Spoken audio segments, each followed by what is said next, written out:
มะจิมกึนสมัยเลอโอสื่อเพลงอายุโอ25ปีโออากรจิมกึนอายุ3ปีโออากรมวยกุนสื่อปาน้อยกันนี่โอเบือนเกิดนาไกแล้วก็หล่อลำมากมากคือมักแนวดะการเลี้ยงกับแต่งเวียกกับกังวลเราซะนานยันมาเดโอจักจีเนเมื่อหากเราอันโอมานแถมโอก็ดะเลือดเยื่อมเราซะโอจุอากรแถมในโอก็เนืองซะจุเลือกวิธีกะเมื่อด้านนี้โอจึงตัดสินใจเบิกยาคุมกำเนิดโอเบือนเซยิ้มสรวดดะยิ้มมือกับเกาะงายเกิดแต่งอันนานจัดสรรเวลาเดโอในเบือนด้านนี้โอจึง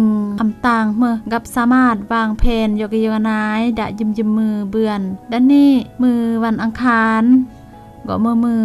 สบังโอจิเมนวันพุธกับส่วนที่เรือจนรอดประจำเนือนโอจิรอดดัจนานี่โอก็อันเลาะสำคัญเกอมากเทิงจะเมนยาเม็ดฮอร์โมนในกอตองเบอร์อย่างสม่ำเสมอเพื่อบำรุงล่อลำและอย่างนี้โอน้องอันก่อนบูเป็นประจำต้องเปลี่ยนยาสนิทยกบังเพื่ออันแตะต้องดะนานผลิตอมบุในโอก็จิเกินยาคุมกำเนิดหากเราก่อนโออายุมากเคือนก็จะเรารอดวิธีปลอดภัยเรื่องเราก็งดเลือกดะนานสุขภาพเลิกกับสามารถควบคุมนานยัดมาเดนาเบือนจึมวิธีการคุมกำเนิดล้วนแต่อาการตอบสนองต่อหล่อล้ำย่อแตกต่างแต่นี่ก็เมื่อเรื่องปกติย่ออาจจะบึบกูนแต่บางอาการเยดแต่เลเดนี่ก็เกิดเคลื่อนเรือดาการใช้วิธีคุมของแต่